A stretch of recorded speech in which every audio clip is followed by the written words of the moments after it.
కోపము చల్లారెను, నిన్ను స్తుతించుచున్నాను, నీవు నన్ను ఆదరించి ఉన్నావు. ఇదిగో నా రక్షణకు కారణభూతుడగు దేవుడు, నేను భయపడక ఆయనను నమ్ముకొనుచున్నాను. యెహోవాయే నాకు బలము, ఆయనే నా కీర్తనకాస్పదము, ఆయన నాకు రక్షణ దారుణము. ఒకసారి మనము దేవుడి యొక్క నామము ఎప్పుడైతే మనం కనపరుస్తామో ఆ రక్షణ ఆనందంలో దేవుడు మనకు కలిగేస్తారు. అందుకే రక్షణ ఆధారమైన బాగులు అంటే ఈ యొక్క వాక్యమే. ఈ వాక్యంలో మనం నింపబడినప్పుడు, వాక్యంలో మనం ఉన్నప్పుడు దేవుడు ఎంతగానో మనల్ని ఆదరించేవాడు, ఎంతగానో ఆశీర్వదించేవాడు. అంటే బావి అనే దానికి బావి అన్నాడు కదా, కొలాయి అంటారు. కొలాయి అంటే ఉపయోగించుకుంటే నీళ్ళు వస్తాయి. బావి అన్నాడు, బావిలో మనం నీళ్ళు చేసుకోవాలంటే ఏం కావాలి? అదే బకెట్ 3 కావాలా. ఆ గిలక అనేది మనం ఏం చేస్తామంటే మామూలుగా ఈ యొక్క గిలక పైన ఆధారం అంటే ఆ తాడు అన్నది మన యొక్క విశ్వాసం అన్నమాట. ఆ యొక్క గిలక అన్నటువంటి ఆ గిలక అనే దాంట్లో ఆ తాడనే ఆ విశ్వాసం అనే తాడును దేవుని పైన పెట్టి వాక్యం పైన ఆధారపడి నమ్మకంతో మనం ఎప్పుడైతే ప్రార్థన చేస్తామో అప్పుడు ఆ లోతైన బావిలో ఉన్న నీళ్లు మనకు దొరుకుతాయి. అందుకే అక్కడ లోతైన విధానంలో అనే మాట మనకు తెలియజేస్తాం. రక్షణాధారమైన బావులలోంచి నీళ్లు చేసుకుందరు అంటే మనము విశ్వాసం మనకు ఖచ్చితంగా ఉండాలి. ఆ గిలక అంటే వాక్యం అనే ఆధారం. గిలక పై నుంచి మనం తాడు చేసుకుందాం. తర్వాత బకెట్ అనేది మన హృదయం. బకెట్ ఖాళీ ఉంటేనే నీళ్ళు వస్తాయి. ఖాళీ లేని బకెట్ మనం చేస్తే నీళ్ళు వస్తాయి రావు.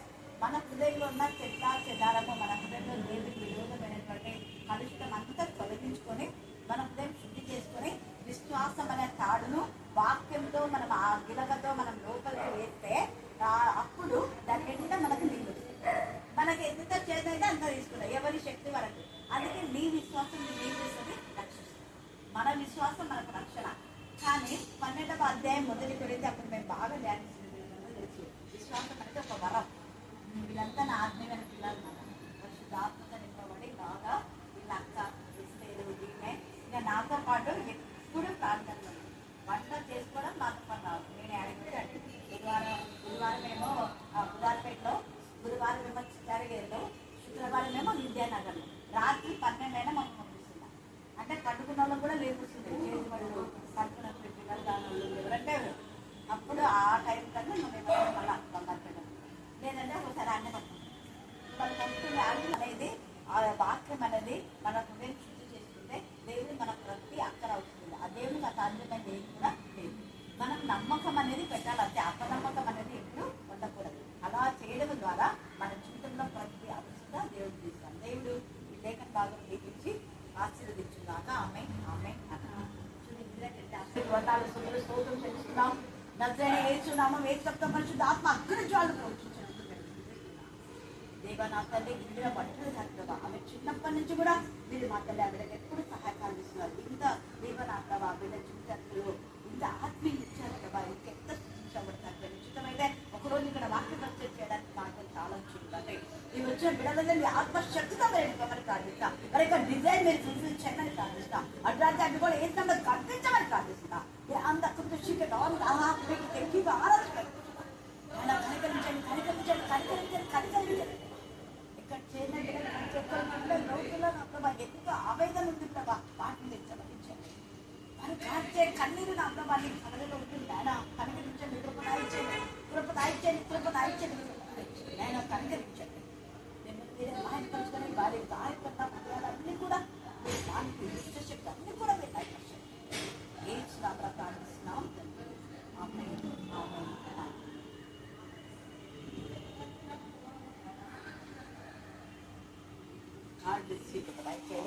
దేవ అక్కడికి వెళ్ళడానికి మీ చిత్తమైతే మీరు నడిపించమని ప్రార్థిస్తాం. అది రాత్రి అడ్డుకొని వేసిన లైవ్ ఆన్ కాక మనం వచ్చేసుకుంటున్నారు. ఇది కూడా ఆన్సర్ ఫ్యూచర్ లేదే కూడా హ్యాండ్ అప్ అవ్వాలి, ప్రెషర్ అప్పని ఎలా టచర్ జీసం మార్చేసుకోవాలి. ఓవర్ డెఫిసిట్ అప్పని మాస్టర్ దాన్ని ఓపెన్ నెక్కి దృష్టికి కాదు అక్కడ దృష్టికి ప్రవర్తన నేను ద్వారాలు తెచ్చి ఆమె జీవితాన్ని సెక్షన్ రేసంగా ప్రార్థిస్తున్నాం తండ్రి. గాడిని తాను సుందర స్తోత్రం తెలుసుకుంటున్నాం. మీ నామం మీద రక్త పెట్టించమని ప్రార్థన. దేవ బిడ్డ కావాల్సిన సాధ్యాలు హ్యాండ్ దయచేయండి. విపురాలు పక్షులు వ్యాధ్యపడే దేవుడు ముఖ్యంగా నా ప్రభ నా తండ్రి ఒకరిని ఆశించకుండా ఉంచుకుంటాయి.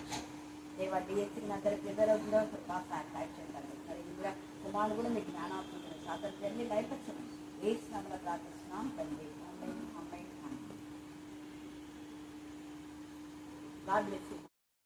రక్షించును ఆయన బహు ఆనందంతో నీ ఎందు సంతోషించును. నీ ఎందు తనకున్న ప్రేమను బట్టి శాంతము వహించి నీ ఎందరి సంతోషము చేత ఆయన హర్షించును. నీ నియామక కాలపు పండుగలకు రాలేక చింతపడు నీ సంబంధులను నేను సమకూర్చెదను. వారు గొప్ప అవమానము పొందినవారు. ఆ కాలమున నిన్ను హింసపెట్టు వారినందరినీ నేను శిక్షింతును. కుంటుచు నడుచు వారిని నేను రక్షింతును. చెదరగొట్టబడిన వారిని సమకూర్చుదును.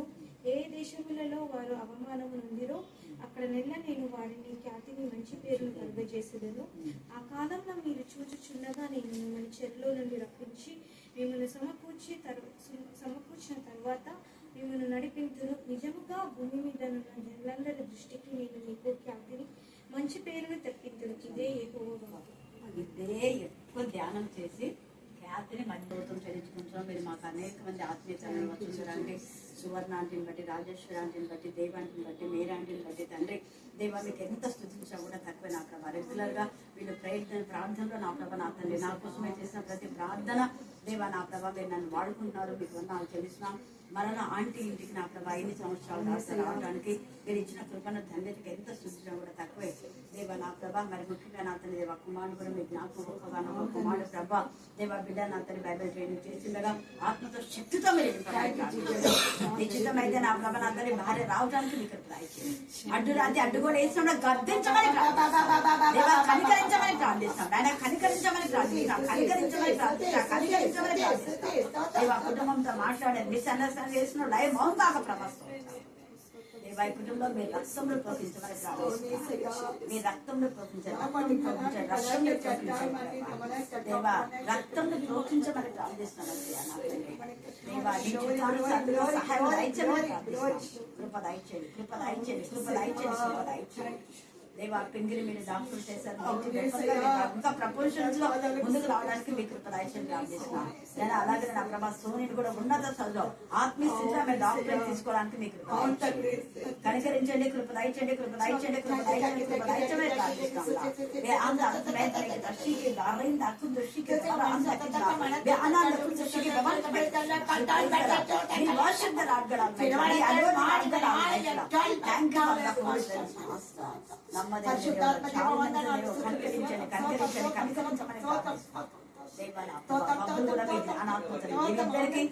జీవిత పర్యంత వరకు ఏకాత్మ ఏక మనసు ఏకభావం దయచేయండి. ఏకాత్మ ఏక మనసు ఏకభావం దయచేయండి. ఏకాత్మ ఏక మనసు ఏకభావం దయచేయండి. ప్రభా ఏకభావం దయచేయమని చిన్న బిడ్డకు ఇక మీకు ఇంకెప్పుడు దయపరచుంది నీకు ఇచ్చిన ఇద్దరు బిడ్డ పోషణ వల్ల దేవుడి బిడ్డగా మహిమపరుచుకున్నాను. ఆంటీ కూడా మంగళవారం స్త్రీల కుటుంబంలో పరిశుక్రవారం దేవా మీకు మహిమకరంగా వాడుకుంటాను. సీసీ చర్చి స్త్రీల వాళ్ళందరినీ మీరు ఆస్వాదించమని యేసునామమున ప్రార్థిస్తున్నాం తండ్రి.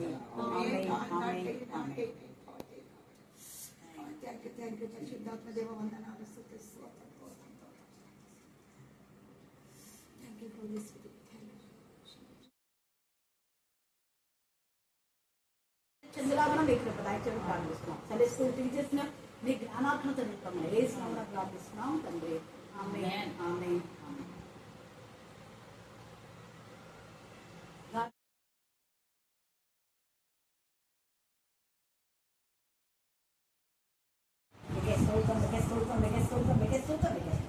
మీకు ఏమన్నా చెల్లిస్తూ యేసునామమున ప్రార్థిస్తున్నాం తండ్రి.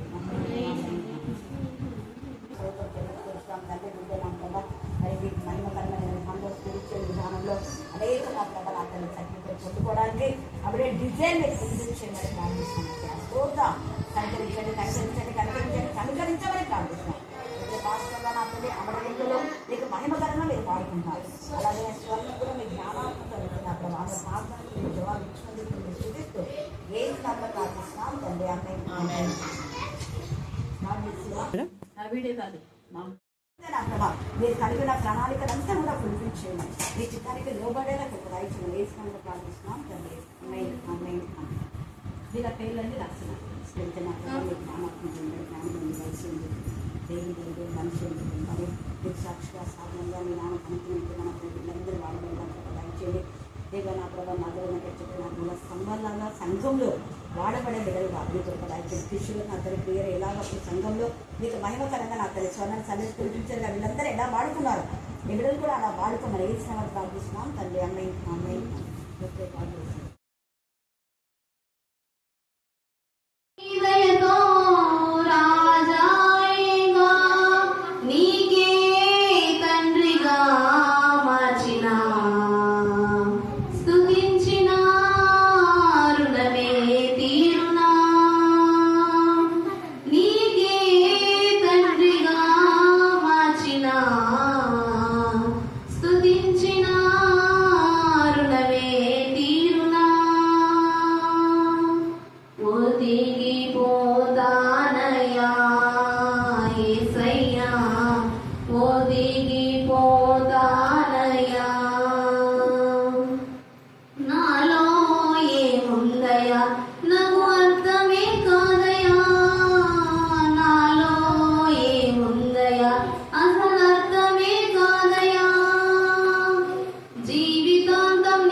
నైరశ్యమై విద్యాన రూతమ్మ జీవితాన పెళ్లి కుమార్తెగా మార్చిన మహనీయుడా. నైరశ్యమై విద్యాన రూతమ్మ జీవితాన పెళ్లి కుమార్తెగా మార్చిన మహనీయుడా. నీకే తల్లిగా మార్చిన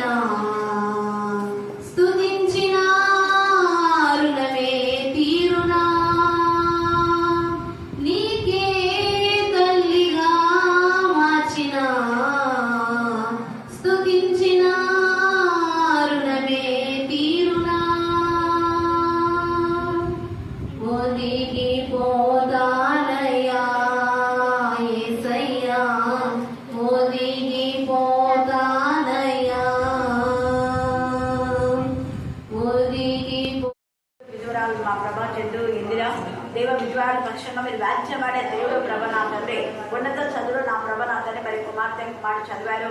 పాప యొక్క మా తల్లి మా ప్రభా మ్యారేజ్ కోసం మా తల్లి ఎంతగానో తల్లి ప్రభా నా తండ్రి ఎక్కడికి వెళ్ళలేని పరిస్థితి నా ప్రభా నా తండ్రి బిడ్డలు కలకరించండి. మీరే దేవ సాడైన సహాయం పాపమని ప్రార్థిస్తున్నాం. దేవ నా ప్రభా నా తండ్రి నిరాశ రిస్కులో ఉన్న పిల్లలకు మీరే వచ్చి అద్భుతకరం చేసే దేవుడు ప్రభా పక్షవాత రోగంతో 8 సంవత్సరాలుగా పడిన వ్యక్తి దగ్గరికి మీరే ప్రయాణం వచ్చి మీరు సుస్థపరిచిన దేవుడు ప్రభా. సారేపొద్దు విధురాల దగ్గరికి నా ప్రభా ఆమె అడగలేదు కానీ మీరే పంపారు ప్రభా నా తల్లి కరువు నుంచి విడిపించినారు తండ్రి. స్తోత్రం దేవ మీకే స్తోత్రం మీకే స్తోత్రం మీకే దుఃఖిత లేని కుటుంబాలు ఎన్నో ఉన్నాయి మాకు తెలియక వారందరినీ మీ కరుణాపీఠంలో ఎత్తుపడుతున్నాం. వారి హృదయ ఘోష మీరు తెలిసిన తండ్రిగా ఉంటారు తండ్రి. వివాహ విషయంలో సాటైన సహాయం దయచేయండి. ఉద్యోగం లేక కన్నీరు కాచే బిడ్డలు అప్పుల వలయంలో చిక్కుకుపోయిన తండ్రి ఎంతగానో రోధిస్తున్న బిడ్డలు మీరు జ్ఞాపకం చేసుకోవాలని ప్రార్థిస్తున్నాం దేవా. ఇంటికి లోన్ రాక నా ప్రభ అలాగే నా తండ్రి దేవా మరి నా ప్రభ నా తండ్రి నీకు మహిమకరమైన విధానంలో నా తండ్రి దేవా విదేశీయులకు వెళ్ళడానికి లోన్ నా ప్రభ నా తండ్రి లేట్ చేస్తున్న వ్యక్తులను గర్తించమని ప్రార్థిస్తున్నాం దేవా. మరి విదేశీ వెళ్ళడానికి మార్గం సాధించండి. ఇప్పటికీ మీరు ముగ్గురు పంపారు మీ మాటను బట్టి నా ప్రభ. ఇప్పుడు మా తండ్రికి ఇచ్చినటువంటి అమ్మాయి కూడా వెళ్ళడానికి మార్గం సాధించమంట. అది నీకు ఇష్టమైతే మీరు నడిపించండి ప్రభా. విదేశంలో వారికి క్షేమ స్థితి ఉంటేనే మీరు పంపండి తండ్రి. అది నీకు విరోధమైతే దూరం చేయమని ప్రార్థిస్తున్నాం దేవా. నీకే స్తోత్రం నీకే స్తోత్రం నీకే స్తోత్రం నీకే స్తోత్రం నీకే స్తోత్రం నీకే స్తోత్రం నీకే స్తోత్రం నీకే స్తోత్రం. అలాగే అనేక మంది నా ప్రభ నా తండ్రి అన్మ్యారీడ్ మీ కరుణాపీఠంలో ఎత్తిపడుతున్నా వారికి వచ్చిన ప్రపోజల్ మీ చిత్తమైతే మీరు ఫిక్స్ చేయమని ప్రార్థిస్తున్నాం. ఇది కుటుంబీకులకు ఏకాత్మ ఏక మనసు ఏకభావం మీరు ఇస్తున్నారు మేము ఇస్తున్నాం. మరి కొంతమంది చూడాలి సెట్ చేస్తున్న దేవా స్తోత్ర దేవ. ఉద్యోగం చేసిన మీరు కష్టపడి చేయడానికి వారి కష్టాంచితే మీరు ఆశ్రయించారు. మీరు ఆశ్రయించితేనే దేవ ఆశ్రదించబడతాను నాయన. మీరు చెప్పిన లేఖన భాగములు అన్ని కూడా వారి జీవితానికి మంచి సోపానంగా ఉంచడానికి మీకు రాయించండి దేవా. మీ యొక్క క్రీస్తు అనే బండ పైన దేవ వారి జీవితానికి పునాది వేసుకుంటున్నారు ఏసయ్య దేవ. వాక్యం ద్వారా అందరి వారి జీవితం మీరు కట్టున్నారు తండ్రి. మీకే స్తోత్రం మీకే ఈ అవకాశం ఇచ్చిన దేవాలయ దేవునికి కృతజ్ఞతాస్తుతులు చెల్లించుకుంటున్నాను. మరి లేఖన భాగాన్ని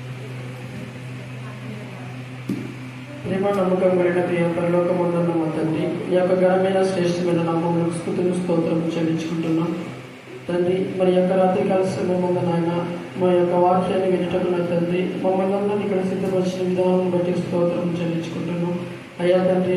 మరి యొక్క లేఖన భాగమైన తండ్రి ప్రభావ మరి దీవించి ఆశ్రయించమని వేడుకొచ్చున్నాము నాయన.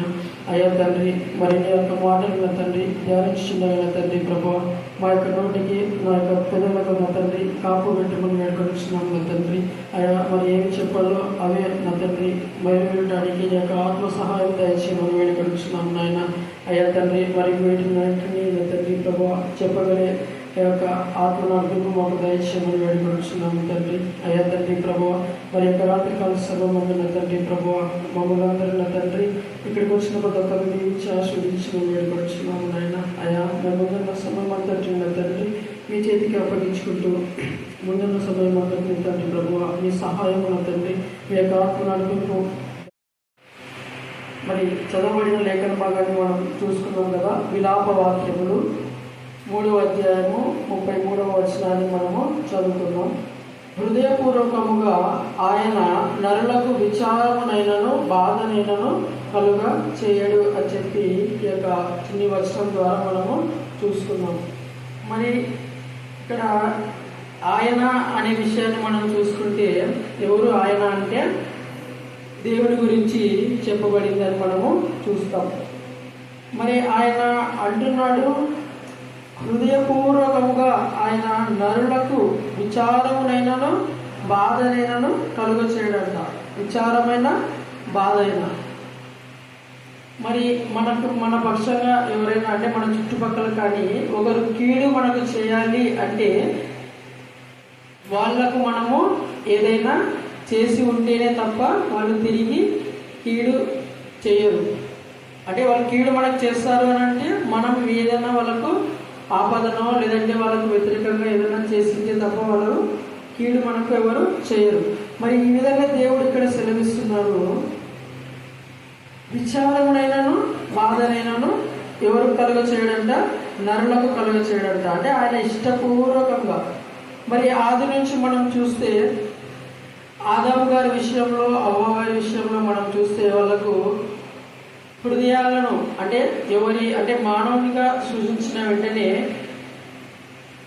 అంటే వాళ్ళ యొక్క ఇష్టానుసారంగా అంటే స్వేచ్ఛ అనేది దేవుడు ఇచ్చాడు. కానీ ఒక హద్దు ఏర్పరిచి ఇచ్చాడు. ఆ హద్దు మీరితే తర్వాత శిక్షలు వచ్చినట్లు మనము చూస్తాం. మరి ఇక్కడ ఉన్నటువంటి యొక్క విషయాన్ని మనము చూసుకున్నట్లయితే మనము ఈ యొక్క కీడు బాధ అనే విషయాలను మనం చూసుకుంటే ఈ యొక్క భక్తిపరంగా అలాగే అవిశ్వాసులకు అంటే మనము లోకంలో 2 భాగాలుగా మనము చూస్తాం కదా. అంటే ఏ విధంగా భక్తిపరులు ఒకరు, తర్వాత అవిశ్వాసులు అల్ప విశ్వాసులు ఒకరు ఉంటారు. అంటే 2 భాగాలుగా ఉంటారు.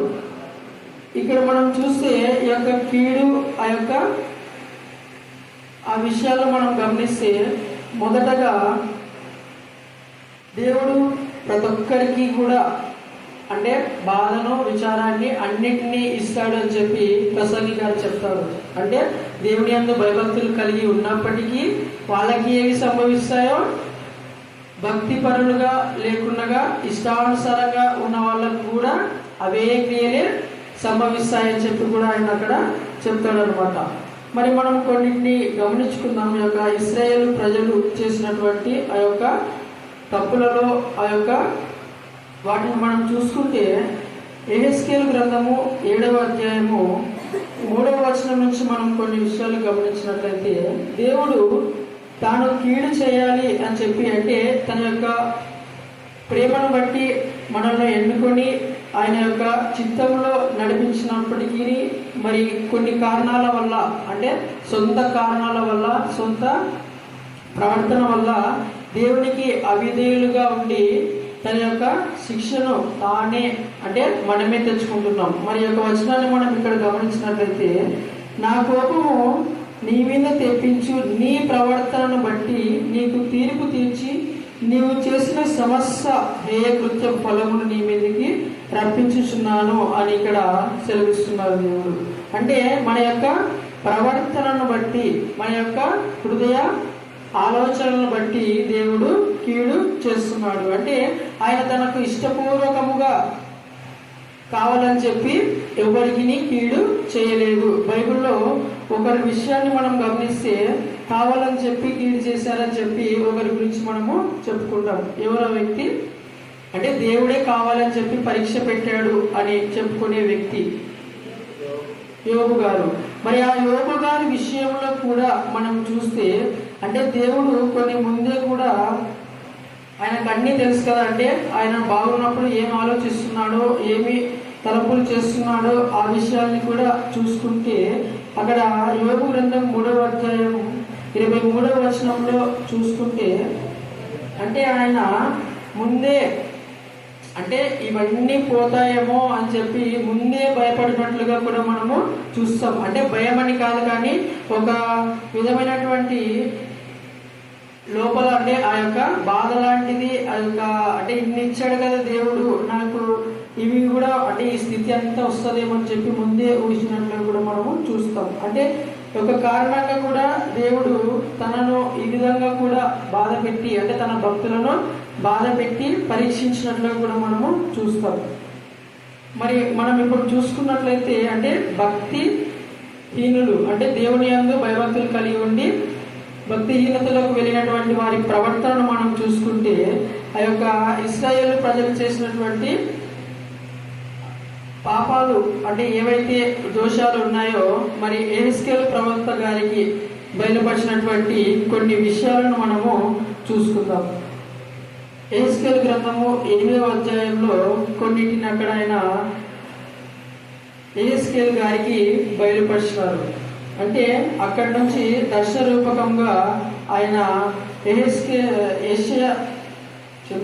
యెరూషలేమునకు ఉత్తరం వైపు ఉన్నటువంటి ఆవరణ ద్వారం దగ్గర ఆయనను వచ్చున్నాడు. అంటే మనం ఇప్పుడు యెహెజ్కేలు గ్రంథము 8వ అధ్యాయంలో ఉన్నటువంటి యెహెజ్కేలు గారికి దేవుడు ఇచ్చిన దర్శనంలో మనము ఉన్నాం. మరి మొదటగా వాళ్ళు ఏమి చేశారు అంటే తమ యొక్క ప్రవర్తన ఏ విధంగా ఉంది, తమ యొక్క క్రియలు ఏ విధంగా ఉంది అనేటివి మనం ఇక్కడ కొన్నిటిని మనము చూద్దాం. మరి మొదటగా మనం చూస్తే ఇక్కడ ఏమైనా ఉన్నాయంట 4వ వచనం నుంచి మనం చూస్తే ఇక్కడ విగ్రహాలు ఉన్నాయి అన్నట్లు మనము చూస్తాం. అంటే దేవుడు ఇక్కడ చెప్తున్నాడు, తనను పిలుచుకుపోయి ఇక్కడ అంటే నేను కీడు చేస్తున్నా అని చెప్పి అంటున్నావు కదా, ఇక్కడ నేను వాళ్ళు ఏం చేస్తున్నారో నేను చూపెడతా అని చెప్పి దేవుడు ఆ యొక్క ఉత్తరం వైపు ఉన్నటువంటి ఆ యొక్క ఆవరణ ద్వారం దగ్గరకు తీసుకుపోయి ఆయనను చూపెడుతున్నాడు. ఇవన్నీ కూడా ఇక్కడ ఏమున్నాయి అని మనం గమనించినట్లయితే ఆ యొక్క బలిపీఠం గుమ్మములో ఉన్నటువంటి రోషము పుట్టించినటువంటి విగ్రహాలు వాళ్ళు పెట్టుకున్నారు అని ఇక్కడ ఉంది. అంటే ఆ యొక్క దేవుడు ఉన్నట్వలసిన ఆ యొక్క ప్లేస్ లో ఏం పెట్టుకున్నారంట, వాళ్ళు విగ్రహాలు అని చెప్పి పెట్టుకున్నారని చెప్పి ఇక్కడ ఉంది. అంటే మన జీవితంలో దేవుడు ఉండవలసిన ప్లేస్ ఏది? హృదయం. అంటే ఆ యొక్క హృదయంలో మన యొక్క హృదయంలో మనము ఎవరెవరికి స్థానాలు ఇస్తున్నాము, ఎవరిని వాళ్ళని అంటే దేవుడిని తీసేసి వేరే వాళ్ళకి ఏమన్నా స్థానాలు ఇస్తున్నామా అనేది కూడా మనం ఇక్కడ గమనించుకోవాలి. తర్వాత రెండవదిగా చూస్తే మళ్ళీ అంటున్నాడు 8వ వచనం నుంచి మనం చూస్తే నరపుత్రుడా ఆ గోడకు కన్నం త్రవ్వమని ఆయన నాకు సెలవీయగా నేను గోడకు తగినంతలో ద్వారమొకటి కనబడెను. నీవు లోపలికి చొచ్చి ఇక్కడ వారెట్టి హేయకృత్యములు చేస్తున్నారో చూడమని ఆయన సెలవిచ్చారు. అంటే ఇప్పుడు అక్కడ ఉన్నటువంటి ఆ యొక్క స్థలంలో లోపల ఇంకా అంటే కనబడని బయటికి కనబడినటువంటి ఆ యొక్క లోపల కూడా చూస్తే ఘోరమైనటువంటి యొక్క హేయక్రియలు ఉన్నాయి. అంటే దేవునికి తాను ఇచ్చినటువంటి ఆజ్ఞలలో ఒక్కటి మీరిన తప్పే. అలాంటిది వీళ్ళు ఒక్క విగ్రహం పోనిచ్చి మళ్ళీ ఇంకా ఏవేమంటే అక్కడ ప్రాగడి సకల జంతువుల ఆకారములు, హేయమైన మృగల ఆకారములను ఇశ్రాయేలు దేవతలుగా వాళ్ళు పూజిస్తూ ఉన్నట్లు మనము చూస్తాం. అంటే చెక్కబడి వాళ్ళు చరిత్రలు రాసుకున్నట్లుగా వాళ్ళను ఆరాధిస్తున్నట్లుగా మనము చూస్తాం. అంటే వాళ్ళు ఇన్ని విగ్రహాలు ఉన్నాయి, ఆ యొక్క దోషాలు ఎన్నైతే చేశారో అవన్నీ కూడా మళ్ళీ ఇంకా లోతైనగా, అంటే ఇప్పుడు మన యొక్క హృదయంలో కూడా దేవుడు చెప్పే విగ్రహారాధనలు అంటే ఆత్మీయార్థాలు ఏమొస్తాయి? మామూలు విగ్రహము అంటే విగ్రహం రూపం ఒకటి కాదంటాం కదా. అంటే బయట చేసేటటువంటి ప్రతి దోషాలు కూడా విగ్రహమే. అంటే ధనాపేక్ష, మిగతా ఇతరమైనటువంటి అంటే కామము, క్రోధము, శరీరాశ అవన్నీ ఉన్నాయి కదా, శరీరాశలన్నీ అవన్నీ కూడా వీళ్ళు లోపల దాచిపెట్టుకున్నట్లుగా మనము చూస్తాం. అంటే మన యొక్క జీవితాల్లో కూడా ఇదే విధంగా మనము ఉన్నామేమో ఒకసారి పరిశీలించుకుందాం. తర్వాత మూడవదిగా మనం చూస్తే ఇక్కడ గమనించాలి. మూడవదిగా మనం చూస్తే 14వ వచనంని మనం ఇక్కడ చూసుకున్నట్లయితే మరి అంటే యొక్క దేవునికి కోపం పుట్టించినటువంటి పనులు ఏవి అనంటే ఇంటికి దీపం ఎవరు? ఇల్లాలు. మరి ఆ యొక్క ఇల్లాలు అయినటువంటి ఆ యొక్క ఇంటికి దీపమైనటువంటి ఆమె కూడా ఏం చేస్తున్నారయ్యా అని అంటే దేవుని ఆజ్ఞలను మరిచి ఏం చేస్తున్నారంటే అక్కడ 14వ వచనాన్ని మనం చూస్తే యెహోవా మందిరపు ఉత్తర ద్వారం దగ్గర ఉన్న ఆయన దిబ్బగా అక్కడ స్త్రీలు కూర్చుండి తమ్మూజు దేవత గురించి ఏచుట చూచితిని అని చెప్పి ఇక్కడ తెలివిస్తుంది వాక్యం. అంటే ఆ తమ్మూజు దేవత అని అంటే ఒక రకమైనటువంటి అంటే పిల్లలు లేనటువంటి వారికి పిల్లలు కలిగించే దేవతగా చరిత్ర చెబుతుందన్నమాట. అంటే తమ యొక్క దేవుణ్ణి సృష్టికర్తను మీరి తనను పుట్టించిన దేవుడైనటువంటి ఆయనను మీరి ఆయన యొక్క ఆశీర్వాదాలను రుచి చూసి కూడా మళ్ళీ ఏమంటున్నారు? తమ్మూజు దేవత దగ్గర పోయి ఏం చేస్తున్నారంట? వాళ్ళు రోదన చేస్తున్నారంట అక్కడ పోయి. ఎందుకయ్యా అనంటే ఈ దేవుని వల్ల మాకు క్రియలు రావు అన్నట్లుగా వాళ్ళు వెళ్ళి ఆ యొక్క దేవత దగ్గర రోధిస్తున్నారు. మళ్ళీ ఆ రోధించినప్పటికీ కూడా ఇది ఆయన దేవుడు ఏ విధంగా చూస్తున్నాడంటే బహు అంటే ఇంకా చాలా విచారణకరమైనది, అంటే ఎక్కువ మించినటువంటి పాపంగా ఇక్కడ ఆయన దేవుడు చూపెడుతున్నారు. మరి అంతకు మించి కూడా అంటే ఇంటికి దీపం ఇల్లాలన్నాం. మన యొక్క క్రైస్తవ భక్తి ప్రకారంగా ఇంటికి శిరస్సు ఎవరు? ఆత్మీయంగా దేవుడు ఉంటాడు. అంటే తర్వాత క్రీస్తు తర్వాత ఎవరు ఉంటారు? పురుషుడు ఉంటాడు.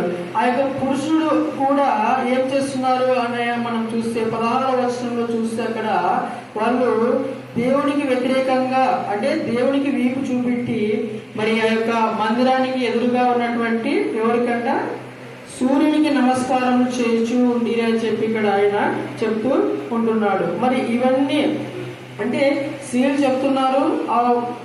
ఇప్పుడు స్త్రీలు చేయాలి అని అంటే ఎవరు అధికారం ఇవ్వాలి?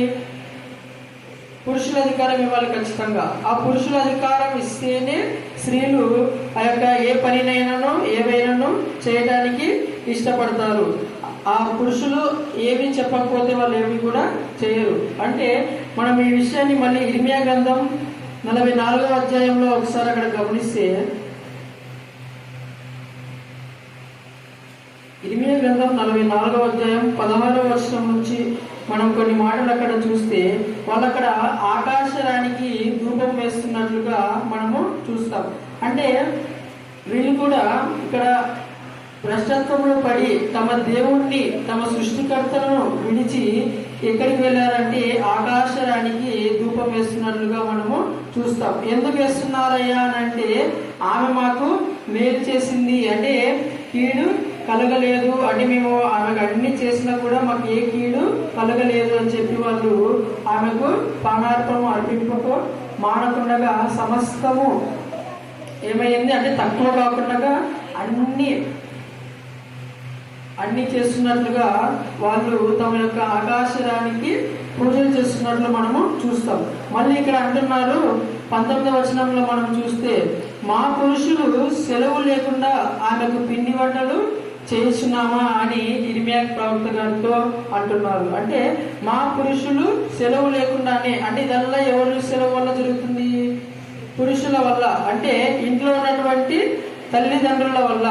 ఇప్పుడు అదే తండ్రి సరిగ్గా ఉండి ఈ యొక్క ఆజ్ఞల ప్రకారంగా ఏదైతే ధర్మశాస్త్రం మనకుందో యొక్క బైబిల్ మొత్తంలో మనం చూస్తే పురుషుడు ఏ విధంగా ఉండాలి, స్త్రీ ఏ విధంగా ఉండాలి, తర్వాత భర్త ఏ విధంగా ఉండాలి, భార్య ఏ విధంగా ఉండాలి, పిల్లలు ఏ విధంగా ఉండాలి, ముసలి వయసులో ఉన్నటువంటి ఆ యొక్క అవ్వలు తాతలు ఆ వాళ్ళు కూడా ఏ విధంగా ఉండాలి అని చెప్పి మన గ్రంథము ఒక్కొక్కరికి ఒక్కొక్క ఆత్మీయ అంటే మన జీవన శైలిలో పాటించవలసిన భక్తిపరమైనటువంటి అంశాలన్నిటినీ దేవుడు పొందుపరుచున్నాడు. మరి యొక్క ధర్మశాస్త్రంలో కూడా అలాంటి ఆజ్ఞలు చాలా ఉన్నాయి. కానీ వాటన్నిటినీ మీరి వాళ్ళ సొంత ప్రయోజనాల కోసం ఆ యొక్క దేవుని విడిచి ఆ యొక్క అంటే ఎవరైతే ఈమెలే అంటే యొక్క కృతజ్ఞతా భావాన్ని మర్చిపోయి ఆ యొక్క ఆకాశానికి అలాగే ఈ యొక్క తుమ్మూజు దేవతలకు కూడా వాళ్ళు పూజలు చేయడానికి ఆ పురుషులే అవకాశం ఇచ్చినట్లు మనము చూస్తాం. అంటే అప్పుడు కీడు ఎక్కడ ఉంది? ఇంట్లోనే ఉంది. అంటే మన ఇంట్లోనే మన దగ్గరనే మన చుట్టూనే కీడు ఆ యొక్క శాపము ఆ యొక్క దోషము అనేది ఉంది. అంటే అవన్నీ దేనికి గుర్తయ్యానంటే విలాప వాక్యంలోనే వాళ్ళు రోధిస్తూ చెప్తారంటే ప్రభువు వాళ్ళకి ఏమైనాడంట? శత్రువు అయినాడంట, అంటే విరోధి అయినాడంట ఆయన. అంటే ఆయన యుద్ధములకు అంటే యుద్ధం జరిగించడానికి అధిపతి, సైన్యములకు అధిపతి అయినటువంటి ఆ యొక్క దేవుడే యుద్ధం చేయడానికి వస్తే ఏ విధంగా ఉంటుందో మనందరికీ తెలుసు. అంటే ఈ యొక్క దూతలతో కూడా ఆయన తన విరోధులను చంపించేయడం అనే విషయాలు మనము చరిత్రలో చూసుకుంటాం. అలాంటిది తాను ఇష్టంగా తాను అంటే ఆ యొక్క చేతితో నిర్మించినటువంటి ఆ యొక్క బిడ్డలు ఎవరైతే ఉన్నారో వాళ్ళు కూడా చేసినటువంటి ఆ యొక్క తప్పులను ఆయన విసిగిపోయారనే విషయాన్ని మనము చూస్తాం. మరి మొదటి నుంచి మనం చూస్తాం కదా, నోవాహు కాలం నుంచి. అంటే అప్పుడు కూడా ఆయన మళ్ళీ కనికరపడి మళ్ళీ ఒక అవకాశము మానవ జాతికి ఇచ్చాడు. ఆ తర్వాత మళ్ళీ అలాగే ఇస్తారు. తర్వాత యెషయా గ్రంథంలో కూడా అంటే నోవాహు ప్రళయం లాంటిది నేను రప్పాను కానీ శిక్ష మాత్రం ఉంటుంది అన్నట్లు మనం ఆయనను గుర్తు చేస్తూ ఉంటాడనమాట. కాబట్టి అంటే ఈ యొక్క దేవుడు ఏది కూడా కావాలి అని చెప్పి చేయడు. ఆయన తన ఇష్టంగా చూపించినటువంటి తన బిడ్డలకు ఏ హాని అంటే నీ శత్రువు అంటే ఆయనకు భక్తి పరులకు శత్రువు కన్ను అంటే దేవుని భక్తులు ఎవరైతే ఉంటారో వాళ్ళ కన్నుగుడ్డు ముట్టిన వాడికి ఎవరు కన్నుగుడ్డు ముట్టట్లంట? దేవుని కన్నుగుడ్లు అంటే అంత బాధపడతాడు ఆయన, అంత సెలవిస్తున్నాడు. అలాంటిది మనము ఆయన శరీరమై ఉండి ఆయన ఆలయమై ఉండి అలాంటి వాళ్ళు దేవునికి వ్యతిరేకంగా అంటే తానను శత్రువుగా చేసుకుంటే ఎట్టి పరిస్థితులు ఉంటాయో అనే విషయాన్ని మనం ఇక్కడ చూసుకుంటాం. మరి దీనికి ఫలితంగా ఈ ఎవరైతే ఈ యొక్క క్రియలు చేశారో దాని ఫలితంగా ఏమొచ్చింది అంటే మనము 70 సంవత్సరాల బానిసత్వము చెర అంటే ఆ యొక్క చాలా మంది మరణించినారు. తర్వాత చాలా మంది ఎన్నో హింసలు కూడా ఉన్నట్లు మనము చూస్తాం.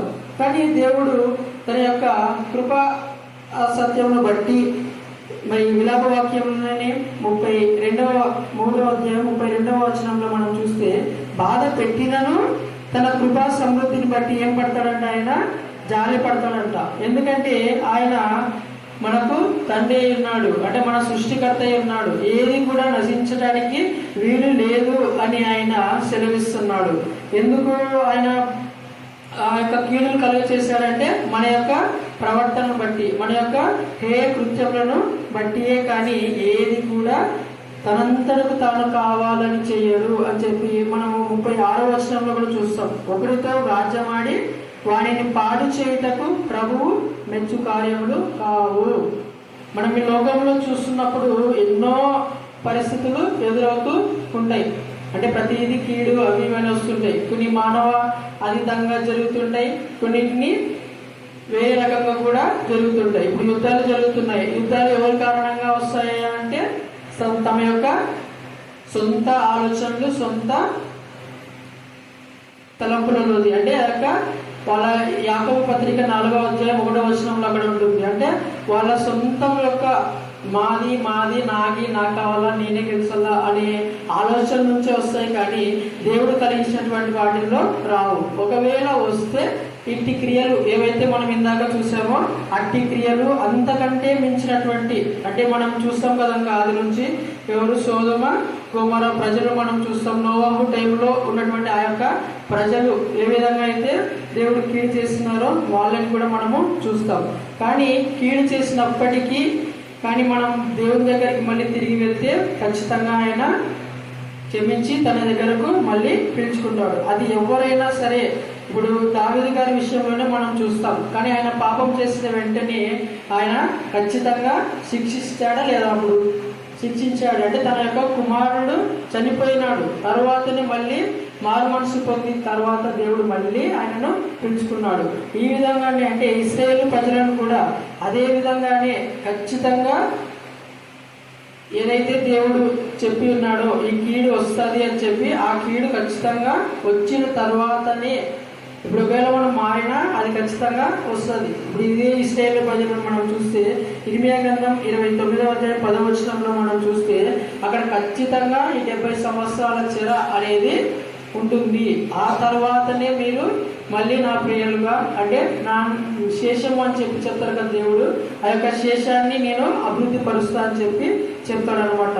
ఈ రకంగా అంటే ఇందాక చూసుకునేదంతా మనము భక్తి హీనుల గురించి మనం చూసుకున్నాం. మరి భక్తి పరుల విషయాల్లో మనం చూసుకుంటే దేవుడు తన ఇష్టమైన కుమారులను శిక్షిస్తాడు, గద్దిస్తాడు, బుద్ధి చెప్తాడని చెప్పి మనము చూస్తాం. ఎందుకు ఆ వెళ్ళ చేస్తాడు అని అంటే ఒక రకంగా పరీక్షలాగా, తర్వాత నిరీక్షణ కొరకు, అంటే కొన్ని ఉద్దేశపూర్వకంగా ఆయన చేస్తాడు అన్నట్లు మనము ఇర్మియా గ్రంథం 29వ అధ్యాయం 11వ వచనంలో చూస్తాం. అంటే మేలు కొరకే కానీ, అంటే సమాధానార్థమైన ఉద్దేశంలో కానీ కీడు కొరకు ఇవి కావు అని చెప్పి దేవుడు సెలవిస్తూ ఉంటాడు అనమాట. కాబట్టి మన యొక్క జీవితంలో మన మీద ఫస్ట్ మనము పరీక్షించుకున్న తర్వాతనే అది ఏది, దేనివల్ల వచ్చింది, ఎందుకోసం వచ్చింది అనే విషయాలు మనము గమనించుకోవాల్సిన అవసరం ఎంతైనా ఉంది. మరి ఇప్పుడు మన జీవితంలో ఇప్పుడు నివసిస్తున్నటువంటి యొక్క పరిస్థితుల్లో కీడు ఏ రకంగా అయినా రావచ్చు. ఎందుకంటే మనము అంత్య దినాల్లో ఉంటున్నాం కాబట్టి ప్రభువారే చెప్పారు కదా, కీడు రాక మానవులు ఖచ్చితంగా వస్తూనే ఉంటుంది.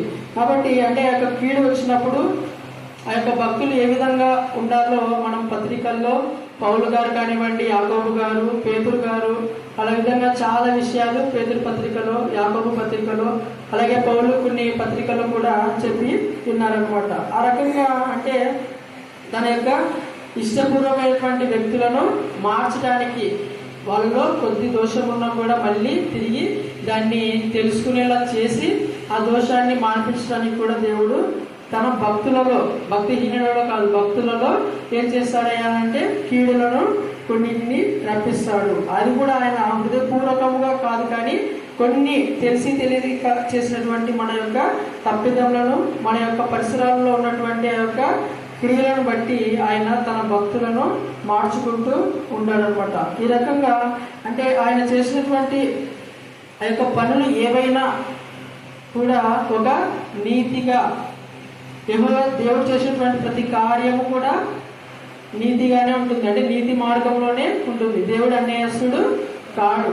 ఆయన మనం చెప్పడానికి కూడా అంటే నువ్వు ఈ విధంగా చేసావా అని చెప్పి యోబు గారిని తన స్నేహితులు అడిగితే, అంటే ఇలా దేవుడిని క్వశ్చన్ చేయను అని అంటే ఆయన ఏమంటాడంటే అంటే ఆయన ఇంత నీతిమంతుడు, అంత భక్తిపరుడే. మళ్ళీ ఏమంటాడు అంటే ఇంత నీతిమంతుడు అయినప్పటికీ దాంట్లో కూడా అంటే నేను ఇంత మంచోడిని అని దాంట్లో కూడా దేవుడు ఏం చేస్తాడంట, దాంట్లో కూడా తప్పులు వెతుకుతాడంట దేవుడు. అంటే లేఖనం ఉంది అదే కూడా.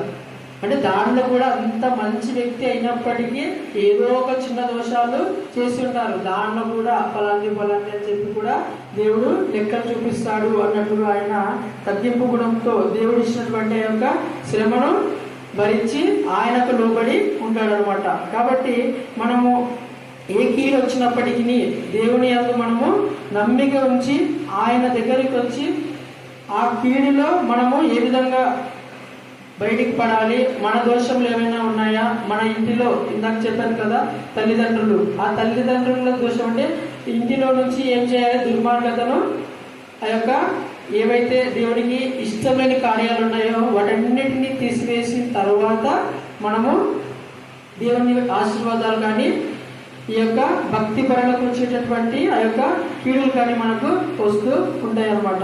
ఈ యొక్క అపవాది అనేక రకాలుగా శోధిస్తూ ఉంటాడు. కానీ ఈ యొక్క దేవుని యందు నమ్మిక ఇచ్చి అంటే మన జీవితంలో ఇక మన యొక్క బైబిల్ గ్రంథంలో కొన్ని వ్యక్తుల జీవితాల్లో చేసిన క్రియలన్నిటినీ ఏం చేసుకుంటూ ఉండాలి, ధ్యానించుకుంటూ జ్ఞాపకం చేసుకుంటూ ఫలానా వచ్చినాయి విడిపించినావు, ఫలానా కీళ్ళ నుంచి వాళ్ళని రక్షించినట్లుగా మనల్ని రక్షించు అన్నట్లు దావీదు గారు కూడా అంటే పూర్వపు సంగతులను నేను జ్ఞాపకం చేసుకుంటున్నా అని చెప్పి కూడా ఆయన సెలవిస్తూ ఉంటాడు అనమాట. కాబట్టి మన యొక్క జీవితంలో వచ్చినటువంటి శ్రమలకు దేవుడు మన యొక్క ప్రవర్తనను బట్టియే కీడులను కానీ ఈ యొక్క విచారాన్ని కానీ కలిగిస్తాడే తప్ప ఆయనకు ఇష్టపూర్వకంగా ఏమీ కలిగించడు అనే విషయాన్ని మనము ఈ యొక్క చిన్ని లేఖన భాగాల ద్వారా తెలుసుకున్నాం. కాబట్టి ఆయన మన ప్రవర్తన అంతటిలో ఎవరు ఒప్పుకోవాలి, ఇప్పుడు ఆయన ఒప్పుకొని ఆయన చెప్పిన మార్గంలో మనము